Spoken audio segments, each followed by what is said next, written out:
Good morning. It's time to get started with our class this morning. If you would, be opening your Bibles to Matthew chapter 28.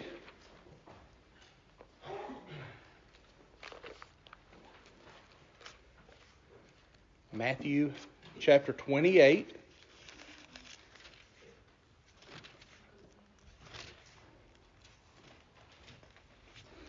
And we left off last week in our discussion of verses 11 through 15. So that's where we're going to pick back up this morning. Matthew 28, 11 through 15.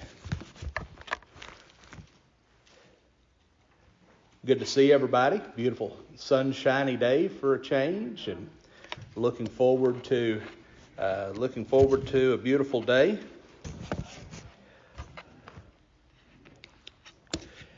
Dad, would you lead us in prayer this morning? Dear Heavenly, Father, we thank you for this beautiful day that we had this morning to come and worship here and study your word. Dear God, we pray for those that can't be with us this morning. Pray that for whatever reason that you will bring them back safely at the next hour. Dear God, we pray that you would watch over us and guide us in the path that you would have us to follow. Watch over the sick and afflicted, dear Lord. Restore them to whom much wanted need. Help us at your will.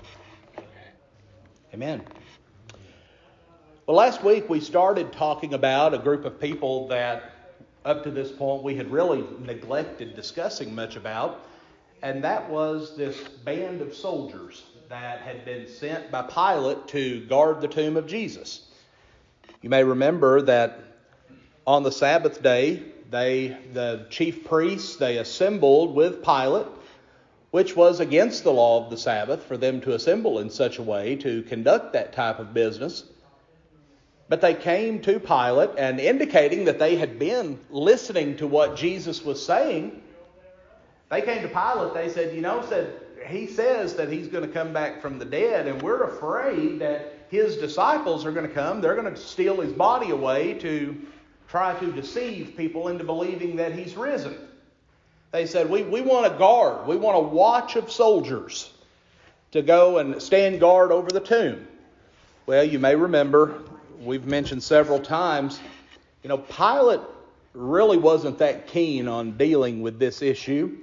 Pilate saw this more as a religious issue and not so much a political issue. But he also knew that he was charged with keeping the peace in Judea. And he knew that if he did not go along with what the Jewish leaders wanted, that there was liable to be a stir-up, a fuss, and if word got back to Caesar, he could lose his position, he could lose his life if it got bad enough. And so in order to placate the Jews, he said, I'm going to give you a watch of soldiers. He said, but I want you to go and I want you to make that tomb as secure as you possibly can. He said, you go and you seal that entrance. And so they went, and we talked a little bit last week about the fact that a watch of soldiers would have been 16 soldiers. And those 16 soldiers, they would have had four-man teams that would have rotated every 4 hours in standing guard over the tomb. So, whenever the women came to the tomb early on the first day of the week, we're told that there was an earthquake. Matthew's the only one that records these details. It said there was an earthquake, an angel appeared, rolled the stone away from the tomb, and sat down on the rock. The soldiers that were standing guard, we can assume that it was just these four that would have been standing watch at that time. It says they began to shake and they fell over as if they were dead, indicating they fainted. So all they saw was the stone rolled away and an angel sitting on that rock. But then they woke up. They woke up, and I'm sure they ran and looked in the tomb, and they realized, this charge that we've been given, we've failed. His body's not here. We were in charge of guarding his body, making sure it did not leave the tomb. So they really don't know what to do. They're shaken up. They know that technically by law, the way that Roman law read, technically their body should take the place of the body that they lost. Meaning they should be put to death for this. So rather than go to Pilate, they knew that it was the chief priests that had requested their services. And so they go into town, and we're told that it wasn't the whole group of soldiers, but it was just a number of them, which, as I said, we can assume or we can speculate that it was probably just these four, the ones that had witnessed this. They came into Jerusalem and they went to the chief priests. And they began to relay the story of what they had seen. They told about the angel. They told about the stone being rolled away. They told that when they woke up, that the body of Jesus was gone. Well, the Jews, they began to conspire with each other. They've got to be quick on their feet and come up with some way to discount what these soldiers are saying. They don't want these soldiers going around telling everybody they saw an angel open up the tomb. So they said, here's what you do. You go and you tell people, if you are asked, you tell people that you fell asleep. And that when you woke up, the body was gone. And that his disciples must have came while you were asleep and snuck him out of the tomb. And then they paid him off. Gave him some hush money. Said, you know what, just go, just keep your mouth shut. Don't talk to anybody about this. Ancient form of gag order. Don't talk about this. We're paying you to keep your mouth shut. Now, there's some holes in this story. Even though it's a fabricated story, and we know that the whole thing is a farce, there's several glaring holes in this story that the Jews told the soldiers. First off, if they were asleep, how did they know that the disciples came and stole the body? You know, looking at things with a little bit of logic. If you were asleep, how did you know? How did you know? Well, the Jews weren't too worried about that. To them, this seemed like a rational story. That's what they were assuming was going to happen in the first place. That's why they requested the guards. So to them, this was rational. And even though looking at it from the outside looking in, it's really not rational, to them it was preferable to the truth. They would rather spread a falsehood than have the truth of the matter get out. But also, folks, these were well-trained Roman soldiers. These were men who more than likely, from late childhood or possibly early adolescence, had been groomed to be soldiers. These were men who did not fall asleep on duty. They knew the gravity of that.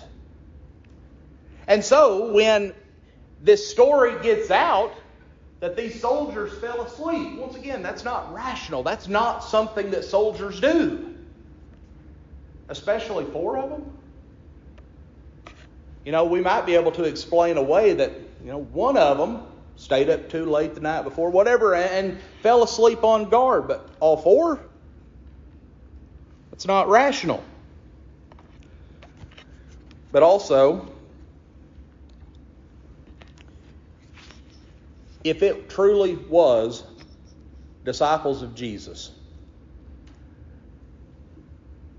and these soldiers, we were told there were 16 of them that were sent to the tomb, but only 4 of them were actually on guard at a time. If an earthquake took place and this angel appears, there's all this noise, all this action taking place, wouldn't it stand to reason that the other soldiers would have heard this as well? They would have heard a commotion going on. They would have realized what was going. And folks, you cannot tell me that even if 4 of them had fainted, that you have 10 other well-trained Roman soldiers that could not stop a few career fishermen and people that did not have this type of hand-to-hand combat training from coming in and stealing the body of Jesus? It's not rational, is it? It's not rational. But no, what happened? They saw the angel, they got scared, they fainted. They were seeing things that they had not seen before. There was no way to explain it away. But the Jews could not have the truth being told about this matter. But they woke up, the tomb was empty. They couldn't explain it. But they were willing to accept that bribe. The Jews were willing to allow a falsehood to be spread. The Roman soldiers, because they received this payment for keeping quiet, they were willing to keep their mouth shut and not tell anyone else about it. But something that's interesting to me, Matthew points out that even 10 to 20 years after this event took place, most people agree that the Gospel of Matthew was written either sometime in the 40 or 50 AD period of time. So here it is, anywhere from 10 to, say, 25 years after this event took place. And Matthew said, there's still people that's saying that that's what happened. There's still people that are promoting this story. Well, you and I know very well that it's easy for people to grasp onto things and run with it, whether it's the truth or not. If it's something that we've heard enough times and it's been told over and again, it gets easier and easier for us to accept what's being said, whether it's the truth or not. And in this scenario here, the Jews believed it. Everybody believed it. They were teaching that this was the truth. This was what really happened. This was what their leaders were telling them happened. And so they just accepted it. Even though it wasn't rational, even though it really didn't fit with the observance of what was being seen and what had taken place, they accepted it. But one of the commentaries that I looked at on this pointed something out, and it really kind of opened my eyes to what was actually taking place here. Because, we still see this type of thing take place today. There are so many things that people believe, that people promote as the truth, when it's really not the truth. We see historical information that way. We see moral teachings. We see all kinds of things that people have been led to believe is the truth. But then when you dig into it, you find out that it's false. A few of those that were shared. Probably all of us that have studied history, we've all heard the rumor that Napoleon was a short man. Right? How many times have we heard him referred to as Little Napoleon of France? Well, this is false. He was actually the average height of a Frenchman in that day and time. Or how about this old adage, you don't need to swim for 30 minutes after eating? We probably all have heard that, haven't we? Well, it'll cause cramps and it'll cause you to drown. It's not true. Well, that's probably true. That's probably true. But it's been proven this is false. It's not the case, but that's what we've always been told. Or how about this one? Those of you that like to cook a lot. How many times have we been told add a little bit of salt to your water and the water will boil quicker? It's not true. It's not true. But that's what we've been led to believe. That's what we've always been taught. So that's what we accept. That's what Grandma taught Mom. That's what Mom taught me. And that's what I'm going to share with everybody else. Because that's what we've always been taught.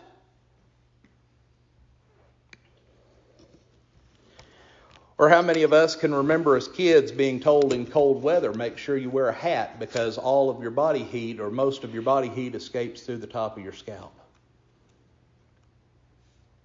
A lot of us remember being told that. Folks, it's not true. It's not true. But these are all things that we've been led to believe. But it's not true. But when we hear something told over and over and over, it becomes easier to accept it. It becomes easier to believe. Well, here, in looking at what Matthew's saying, he says even here, 10 to 25 years after the fact, people were still saying that the disciples of Jesus came and stole his body. But what's interesting to me, we still have skeptics in the world today that are saying the same thing. We still have religious skeptics that say that his disciples came in the night, stole the body of Jesus, took it out in the wilderness and buried it somewhere in order to deceive people into believing that he rose from the dead. But that's not the case. But with most rumors, including this one concerning the body of Jesus, there's ways to verify what's fact and what's fiction. And one of the greatest ways that we have of verifying that this account is fiction is found in 1 Corinthians 15, verses 3 through 8. For in this passage we find the Apostle Paul writing. He says, I delivered unto you, first of all, that which I also received, how that Christ died for our sins according to the Scriptures, and that he was buried, and that he rose again the third day according to the Scriptures, and that he was seen of Cephas or Peter, then of the 12. After that, he was seen of above 500 brethren at once, of whom the greater part remain unto this present, but some are fallen asleep. After that, he was seen of James, then of all the apostles. And last of all, he was seen of me also, as of one born out of due time. When Paul wrote these words, he says, here's a list of over 500 people that saw Jesus after he rose from the dead. Over 500 people. He said he appeared to over 500 on one occasion. This is one of the greatest proofs of the resurrection that we find, that you have this many witnesses. You know, we talked a little bit the past 2 weeks about how the first 2 appearances of Jesus were to women. And we talked about how significant that was, because in that society, the testimony of a woman was seen of little to no value. But yet these women were told, you go and you tell my disciples, you go to where they're at, and you tell them that I've risen from the dead. So you have 2 women that go, or you have Mary Magdalene and then this other group of women. They go and they tell the disciples that they've seen Jesus, that he has risen from the dead. But looking again at what Paul wrote there in 1 Corinthians, notice he said most of the people that Jesus appeared to, he said they're still alive. He said they're still here. He said, yes, some have passed away. He said, but most of these are still alive. And they can back this up. He said, these aren't just words that I'm telling you. They're here. They can prove these facts. They are eyewitnesses to Jesus. He said, and by the way, I'm the last one that he appeared to. He said he was born out of due season or born out of due time, meaning that he was not active as a disciple of Jesus right there at the time of the resurrection. But later on, Jesus appeared to him. So we see proof after proof that Jesus did rise from the dead. Well, now let's look at the third recorded appearance of Jesus, and this is found in Luke 24. Luke 24. This is going to be quite a lengthy reading, but I think it's important for us to get the whole picture here before we start discussing it. Luke 24, we're going to read verses 13 down through 35. And behold, two of them, it's talking about two disciples, went that same day. Now this is talking about the first day of the week, the day that Jesus rose from the dead. It says they went that same day to a village called Emmaus, which was from Jerusalem about 80 furlongs, or about 7 miles. And they talked together of all these things which had happened. So they're talking about the crucifixion. They're talking about the news of what was going to happen, that he was going to rise on the third day. They're talking about all these things. And it came to pass that while they communed together and reasoned, Jesus himself drew near and went with them. But their eyes were holden that they should not know him. So what that indicates is that these were men who had known Jesus.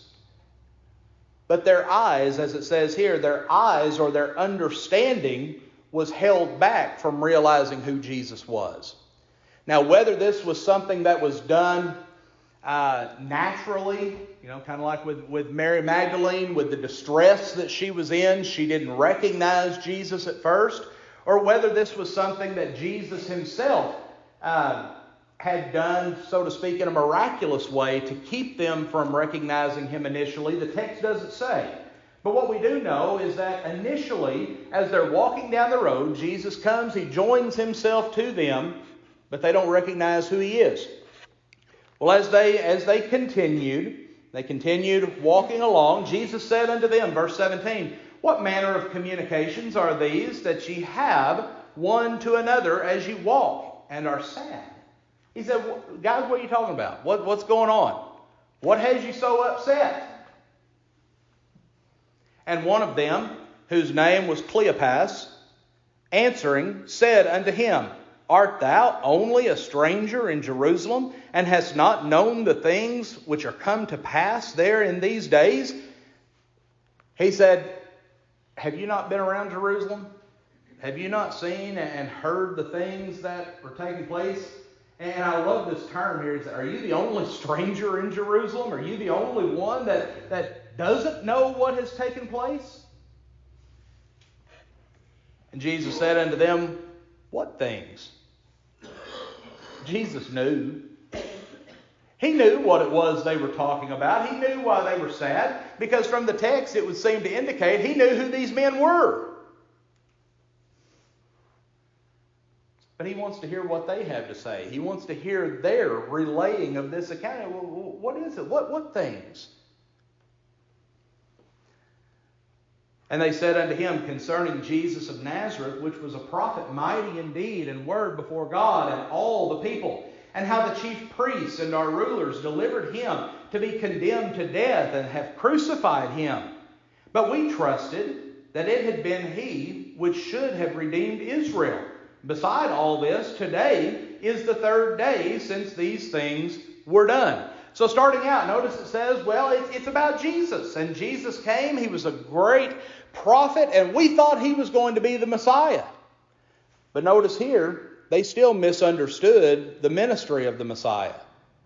They said, we thought he was going to be the one, the text says, that was going to redeem Israel, meaning that we thought he was going to drive out Rome and give us our nation back. And by the way, he said he was going to come back on the third day. Today's the third day. So they're reasoning these things out, trying to understand what's going on. Continuing on, 22, "Yea, and certain women also of our company made us astonished, which were early at the sepulchre. And when they found not his body, they came, saying that they had also seen a vision of angels, which said that he was alive. And certain of them which were with us went to the sepulchre and found it even so as the women had said. But him they saw not." So he said, okay, these women have come and they've relayed to us that they've gone to the tomb and that the body of Jesus wasn't there, that angels relayed to them that he wasn't there. Said, some of us, we went, we checked it out ourselves, and it's true. His body's not there. It's not in the tomb anymore. And we don't understand. We don't know what's going on. It's kind of like the statement that we saw from Mary Magdalene when she thought that Jesus was the gardener or the caretaker of the tomb. She said that they've taken away my Lord and I don't know where he is.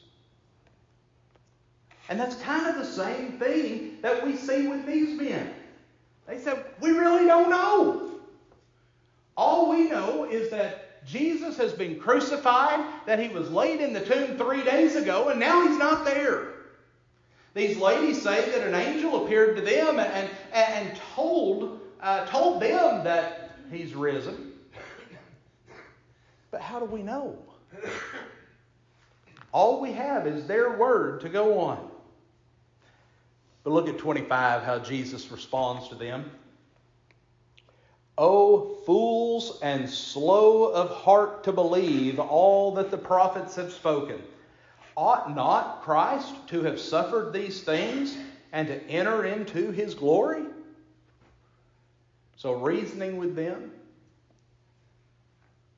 he said, don't you remember what the prophet said? That Jesus had to go through all of this? That this was something that the Messiah was coming to go through, that he would suffer in this way, and that the only way, as it says here, that he could enter into his glory was he had to go through the crucifixion. And beginning at Moses and all the prophets, he expounded unto them in all the scriptures the things concerning himself. Wouldn't you love to know exactly what he said?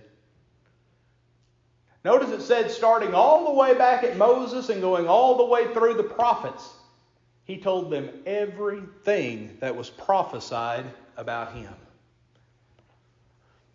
And I can imagine these men, as they were hearing these words, it was almost like a checklist going off in their mind. Yeah, Jesus did that. Jesus did that.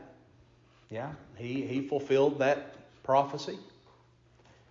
And remember, they still don't realize this is Jesus talking to them. Continuing on. And remember, they're walking down the road. They're talking about all these things as they're walking along. It said, and they drew nigh unto the village, whither they went. They got close to Emmaus, and he made as though he would have gone farther. Meaning Jesus acted like he was going to keep on going. But these two disciples, this was where they were traveling to. They were going to the town of Damascus. Jesus, it seemed that he was going to go farther, but they constrained him, saying, abide with us, for it is toward evening, and the day is far spent. And he went in to tarry with them. So they said, it's getting late, it's about to get dark. Why don't you stay with us? Let us give you a place to stay for the night. Remember, they still don't know it's Jesus. So he gave in, he went into the town of Emmaus, he goes to the dwelling place of these individuals, and he decides that he's going to stay with them. Verse 30 says, and it came to pass, as he sat at meat with them, they sat down to supper, they sat down to eat together. He took bread and blessed it, brake it, gave to them, and at this point, very next verse, their eyes were opened, and they knew him. So once again, whether this was just a natural realization, that it finally sank into them who this was, or whether miraculously Jesus finally opened their eyes to who he was, we don't know. But what we do know is that Jesus has now been with these men for probably a number of hours. They've not recognized who he was until he sat down with them and blessed this bread. So their eyes were opened. They realized who it was. And I love this. And as soon as they realized who he was, he vanished. He vanished from their sight.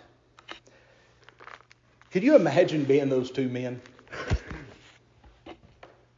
Can you imagine that as soon as it dawned on them, we've been with Jesus all this time, the one that we've been talking about, the one that we were questioning whether he was actually risen or not, and we've actually been with him. And then as soon as we realized it was him, now he's gone? He's disappeared? So they began to talk to each other. They began to decide what they needed to do, how they needed to handle this situation. So they decided we need to head back to Jerusalem. We need to head back because at this point, they were operating just on the report of these women. And we can see from the response of these men that they were questioning that report.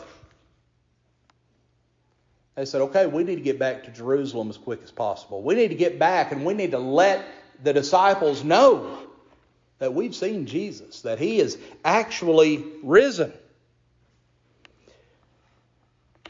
The text says they rose up the same hour, returned to Jerusalem, and found the 11 gathered together, and them that were with them, saying, the Lord is risen indeed, and hath appeared to Simon.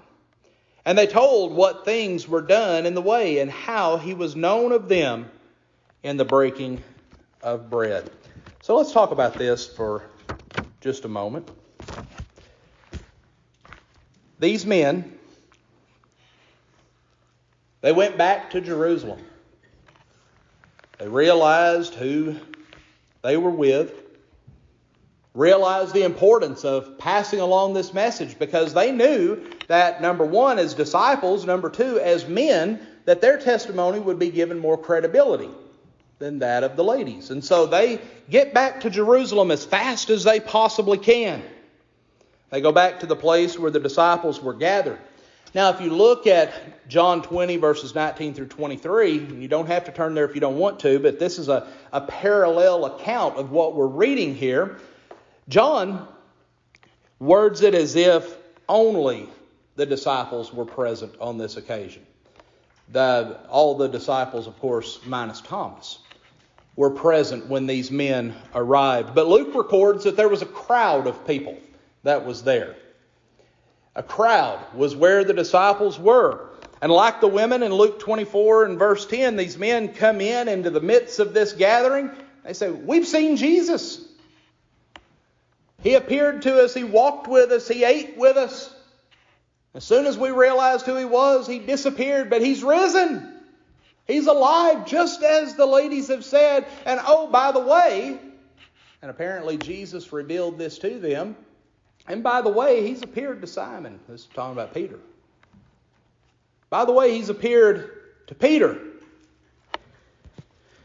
Now, some speculate, and I think that it's probably correct, that Peter was present with the disciples on this occasion. It would indicate from the text that all of the disciples, with the exception of Thomas, were present. But it's been speculated that up to this point, Peter had not relayed that Jesus had come to him. Now you stop and you think about that. What would be the significance of that? Why would Peter keep that a secret? Why would he wait and not relay this? Well, some go so far as to speculate that possibly Jesus told Peter not to mention his appearing to him. You know, there were a number of times through the ministry of Jesus where Jesus told people, now, don't tell people about this. Don't tell people who I am. Don't tell people what I did. So there's some speculation there that possibly Jesus told Peter, now don't go back and tell them that I appeared to you. Now, why would he do that? Well, possibly it was with the intention of these men coming and revealing something that would have only been known to Peter and Jesus. So if Peter did not tell these men that Jesus had appeared to him, the only other one that could have told him that was Jesus. And so here is a further proof of the resurrection. Now, as I said, this is speculation. We don't know. Peter could have already given them the message that Jesus had appeared to him, and these men showed up and said, and by the way, we know he appeared to Peter as well. But I think that there's a pretty good argument that could be made that more than likely Peter had not told the other disciples about Jesus appearing to him at this point. But again, this is speculation. But also we know from 1 Corinthians 15 and verse 5 that Paul tells us that Jesus did appear to Peter before he appeared to the other disciples. Now when he did this and what fashion he did this, we don't know. But we do know that he did appear to Peter first. Okay. We're going to stop right there because what we're seeing is we're seeing a build-up in excitement. There's a time of climax coming. But this excitement's building up. They're hearing more and more reports. More and more people are coming in saying, we've seen Jesus. Jesus has arisen. So the people are getting excited. They're anxious. They want to see Jesus. They want to know what's going on. Well, next Sunday morning, we're going to pick up at what we might call the climax of this event. Appreciate your attention this morning.